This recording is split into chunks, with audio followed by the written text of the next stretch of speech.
കൂട്ടുകാരെ, അപ്പോൾ എല്ലാവരും ഫുഡൊക്കെ കഴിച്ചോ? വീഡിയോയിലോട്ട് പോകുന്നതിന് മുമ്പ് എല്ലാവരും ഒന്ന് മറക്കാതെ സബ്സ്ക്രൈബും ലൈക്കും ഒക്കെ തരണം കേട്ടോ. എനിക്ക് മനസ്സിലാകത്തുള്ളൂ നിങ്ങൾക്ക് എന്റെ വീഡിയോസ് ഇഷ്ടപ്പെടുന്നുണ്ടെന്ന്. എന്തെങ്കിലും പോരായ്മകൾ ഉണ്ടെങ്കിൽ കമന്റ് ബോക്സിൽ ഒന്ന് പറയണം കേട്ടോ. അപ്പോൾ അങ്ങനെ നമുക്ക് വീഡിയോയിലേക്ക് പോകാം. ഇന്നൊരു കാര്യം കൂടി, ഇന്നത്തെ പേരൊക്കെ പറയാൻ ഇച്ചിരി പാടായതുകൊണ്ട് ഞാൻ എന്റെ ഇഷ്ടത്തിലാണ് ഇടുന്നത് കേട്ടോ. അവിടെ നിൽക്കുന്നത് ആരാന്ന് വെച്ചാൽ 3 പ്രേതങ്ങളാണ്. എന്നിട്ട് ആ ഗുണ്ടപ്പൻ പറയാതെ, ഇത് കണ്ടോ നമ്മൾ എന്ത് ചെയ്യുവാന്നറിയാൻ ക്യാമറ വെച്ചേക്കുന്നു. അപ്പൊ ഞാൻ പറയും, ഇത് നമ്മുടെ ഷോയ്ക്ക് വേണ്ടി ഉപയോഗിച്ചതോ, നോ സീൻ. പിന്നെ ഈ പെണ്ണിനെ നമുക്ക് എറിന്ന് വിളിക്കാവേ.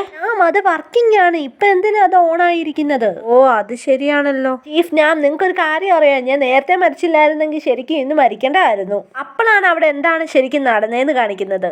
റിസ്കി ആയിട്ടുള്ള കാര്യങ്ങളൊക്കെ നോക്കുന്നത് നമ്മുടെ ഗുണ്ടപ്പനാണ്. അവൻ മരിക്കുന്നതിന് മുമ്പ് വലിയ ഡോൺ ആയിരുന്നു. ഇപ്പൊ നമ്മുടെ ഹീറോയുടെ കൂടെ ഈ ജോലി ചെയ്യുന്നു. മരണശേഷവും റെസ്റ്റ് ഇല്ല.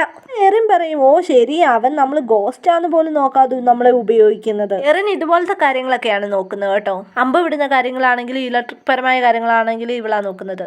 ഈ കാണിക്കുന്നതെല്ലാം നമ്മുടെ ചീഫ് നാമായിരുന്നു. ഇങ്ങനത്തെ കാര്യങ്ങളിലൊക്കെയാണ് ശ്രദ്ധിക്കുന്നത്. ഗുണ്ടപ്പൻ പറയും, ഓ എനിക്ക് മടുത്ത്, സത്യം പറഞ്ഞു കഴിഞ്ഞാൽ ഞാൻ വല്ല പ്രേത യൂണിയനും ഉണ്ടാക്കാൻ പോവാ.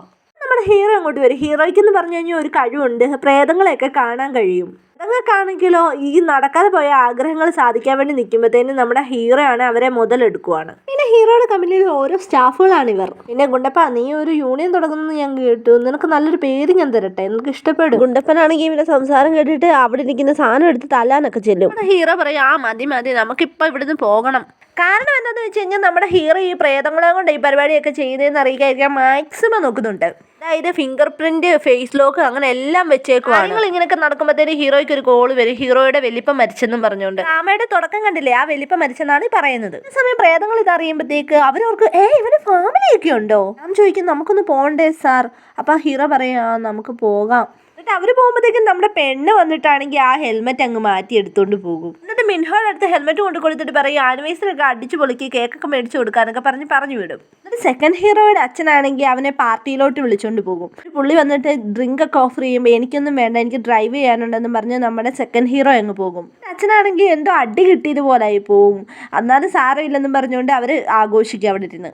അവിടുന്ന് സെക്കൻഡ് ഹീറോ ഇറങ്ങി വരുമ്പോഴാണ് നമ്മുടെ ഹീറോയിനെ കാണുന്നത്. അവർക്ക് രണ്ടുപേർക്കും അങ്ങോട്ടും ഇങ്ങോട്ടും ഇഷ്ടമുണ്ട്. അവര് സംസാരിക്കും, നിനക്ക് ശരിക്കും ഡിറ്റക്റ്റീവ് ഡിപ്പാർട്ട്മെന്റിൽ കയറണമെന്നുണ്ടോ? പെണ്ണ് പറയും, അതെന്റെ ആഗ്രഹമാണ്. അവര് കൊച്ചു വർത്താനമൊക്കെ പറഞ്ഞ് അങ്ങനെ പോകും കേട്ടോ. പിന്നെ നമ്മുടെ ഹീറോയെ കാണിക്കുന്നത്. ഇന്ന് ഇത്ര മതി, എങ്കിൽ അടുത്ത വീഡിയോ ആയിട്ട് വരാവേ.